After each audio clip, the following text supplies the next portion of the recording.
നമസ്കാരം. ഇന്ത്യയും ഓസ്ട്രേലിയയും തമ്മിലുള്ള 5 മത്സര ടെസ്റ്റ് പരമ്പരയിൽ 3 മത്സരങ്ങൾ പൂർത്തിയായി കഴിഞ്ഞു. നിലവിൽ പരമ്പര 1-1 എന്ന നിലയിലാണ്.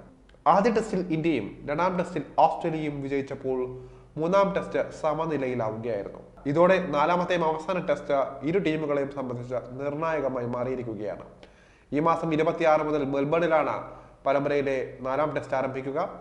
ഈ മത്സരത്തിൽ ജയിക്കുന്ന ടീമായിരിക്കും പരമ്പരയിൽ ലീഡെടുക്കുന്നത്. അതേസമയം നിലവിൽ പരമ്പര ഒപ്പത്തിനൊപ്പമാണ് എങ്കിലും ഇന്ത്യൻ ടീമിന്റെ പ്രകടനങ്ങളിൽ ആരാധകർക്ക് പൂർണ്ണ സംതൃപ്തി ഇല്ല എന്നതാണ് വാസ്തവം. ഇപ്പോഴും ചില കാര്യങ്ങൾ ഇന്ത്യയുടെ തലവേദനയായി തുടരുകയാണ്. അത്തരത്തിൽ 4ാം ടെസ്റ്റിന് മുൻപ് ടീം ഇന്ത്യക്ക് ആശങ്ക സമ്മാനിക്കുന്ന 3 പ്രധാനപ്പെട്ട കാര്യങ്ങൾ എന്തൊക്കെയാണെന്ന് നോക്കാം. ഇതിൽ ആദ്യത്തേത് സീനിയർ താരങ്ങളുടെ ഫോമുമായി ബന്ധപ്പെട്ട കാര്യങ്ങളാണ്. നിലവിൽ ഇന്ത്യയുടെ ഏറ്റവും വലിയ ആശങ്കയാണ് സീനിയർ താരങ്ങളായ രോഹിത് ശർമ്മയുടെയും വിരാട് കോഹ്ലിയുടെയും മങ്ങിയ ഫോം.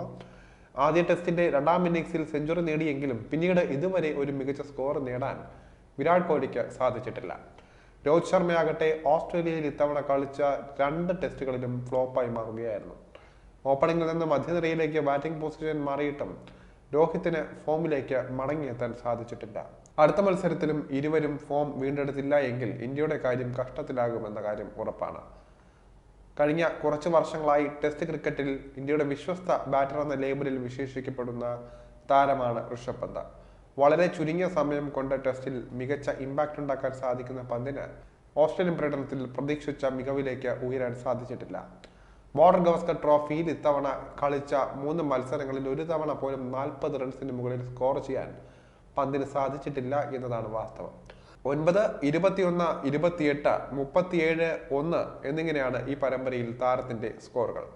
മെൽബണിൽ നടക്കാനിരിക്കുന്ന 4ാം ടെസ്റ്റിൽ പന്ത് ഫോമിലേക്ക് മടങ്ങിയെത്തും എന്ന പ്രതീക്ഷയിലാണ് ഇപ്പോൾ ഇന്ത്യൻ ആരാധകരുള്ളത്. ഓസ്ട്രേലിയക്കെതിരായ 3ാം ടെസ്റ്റിൽ നിതീഷ് റെഡ്ഡിയെയും രവീന്ദ്ര ജഡേജയുമാണ് 4ാം ബോളറും 5ാം ബോളറുമായി ഇന്ത്യൻ ടീം ഉപയോഗിച്ചത്.